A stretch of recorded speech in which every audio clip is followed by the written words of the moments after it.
Hi，大家好，歡迎收睇今集嘅中華國標頻道。咁今日咧就嚟講下一啲特別嘅優惠。咁我哋喺3月份至4月份咧都會做一啲指定嘅貨品咧就有優惠俾大家嘅。咁而接落嚟今次想講嘅咧就係呢一個孔雀手錶嘅指定系列啦。咁我哋都可以過嚟睇睇。咁而想介紹嘅呢一款咧就係孔雀嘅1953。咁佢有啲特別之處咧，我哋係見到喺呢一個錶盤上邊咧有一個圓彎形嘅一個秒針。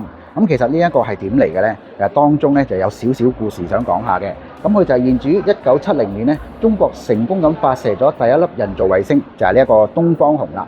咁而當其時嘅孔雀錶前身咧就係呢一個遼寧手錶廠紅旗牌。咁佢就為咗紀念1970年成功發射嘅呢一個衛星咧，所以做出咁特別嘅錶盤秒針啦。咁而嚟紀念佢同埋致敬嘅。咁而加上咧，佢呢一個秒針咧有啲唔同嘅顏色嘅。咁我哋見到啦，有呢一個時分針就用咗銀色。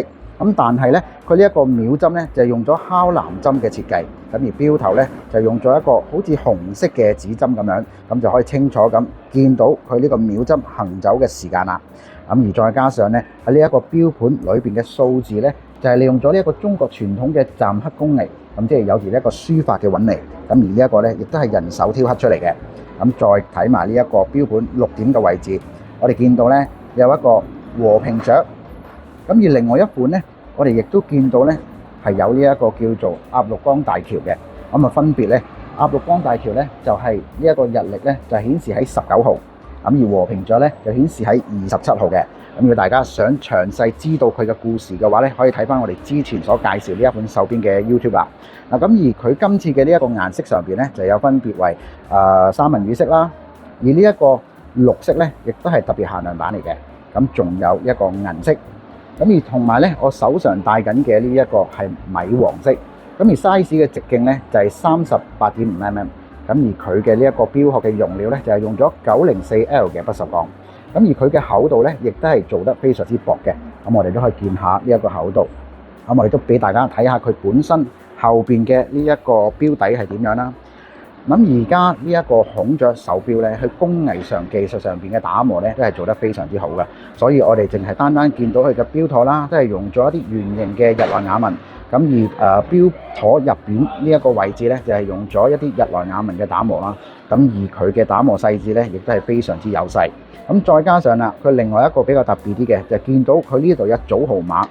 呢一組號碼咧，其實就係一個座標嚟嘅。咁如果大家想知道嘅話咧，你可以跟住呢個座標咧打翻呢一個號碼落去，咁你就知道喺邊度噶啦。咁而呢一次想介紹嘅呢一款咧，就係孔雀嘅1953特別指定嘅優惠。咁而大家感興趣嘅話咧，可以過到嚟我哋嘅門市度了解下。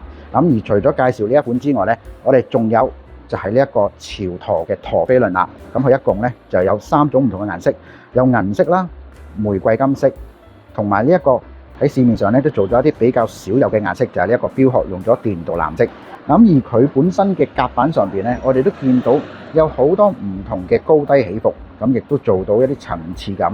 咁而中間銀色嗰個位置咧，亦都係做咗一啲日內瓦紋嘅打磨啦。咁呢個咧就好似做咗一個孔雀開屏嘅感覺咁樣啦。咁就提高咗呢一個視覺嘅。咁而再加上喺個錶盤下低黑色個位置咧，就係用咗呢一個菱格紋。咁而兩個配合上去嘅時候咧，大家就可以好清晰咁分得出呢一個立體感啦。咁而6點位置咧，就係呢一個偏心陀飛輪，咁而係一個釘陀。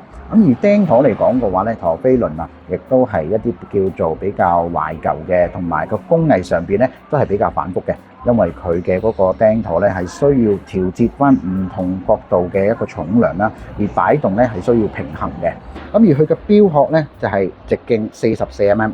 嗱，咁而特別之處咧，就係佢嘅錶殼除咗係用咗不鏽鋼鍍上咗唔同嘅顏色之外咧，佢仲有個錶圈咧，都係利用咗一啲叫做碳纖維做咗個設計。咁而喺側邊睇翻呢一個錶殼嘅旁邊咧，一樣都係用咗碳纖維嘅設計組合。咁而擺上去呢兩個咁嘅設計咧，其實喺市面上都係比較少有嘅。咁而孔雀手錶咧，佢唔單止喺呢一個工藝上邊啦做到有進步之外咧，而個設計上邊咧都做得有進步嘅。咁我哋再睇翻呢一個手錶嘅錶底啦。咁佢錶底咧就係手動上鏈嘅陀飛輪。咁而都做咗一啲叫做日內瓦紋嘅打磨啦，可以俾大家咧好好咁欣賞到呢一個機芯嘅運作。嗱，咁而講到個錶帶啦，就係快拆扣啦，再加上一個膠底皮面咧就係用咗呢一個真皮，再縫合翻落去呢一個膠帶裏邊嘅，咁就做到一個膠帶嘅感覺，帶出咗皮帶嘅視覺啦。好啦，咁我哋今次嘅呢一個指定貨品咧，3月到4月嘅特別限定優惠咧，就暫時介紹住呢一個孔雀手錶先。咁如果大家感興趣嘅話咧，不妨可以即時嚟翻我哋嘅佐敦如畫國貨嘅中華國錶啦，去詢問翻有關嘅詳情。咁如果大家係想知道確實嘅價錢啦，或者仲有啲咩款式可以選擇嘅話咧，都可以聯絡翻我哋門市嘅同事。咁電話咧就喺呢一度啦。咁大家咧亦都可以親臨門市度試戴下嘅。好啦，咁我哋今次嘅呢一個國錶嘅介紹咧就完畢啦。我哋下一集再見，下一集再帶下大家去睇下有啲咩優惠俾大家。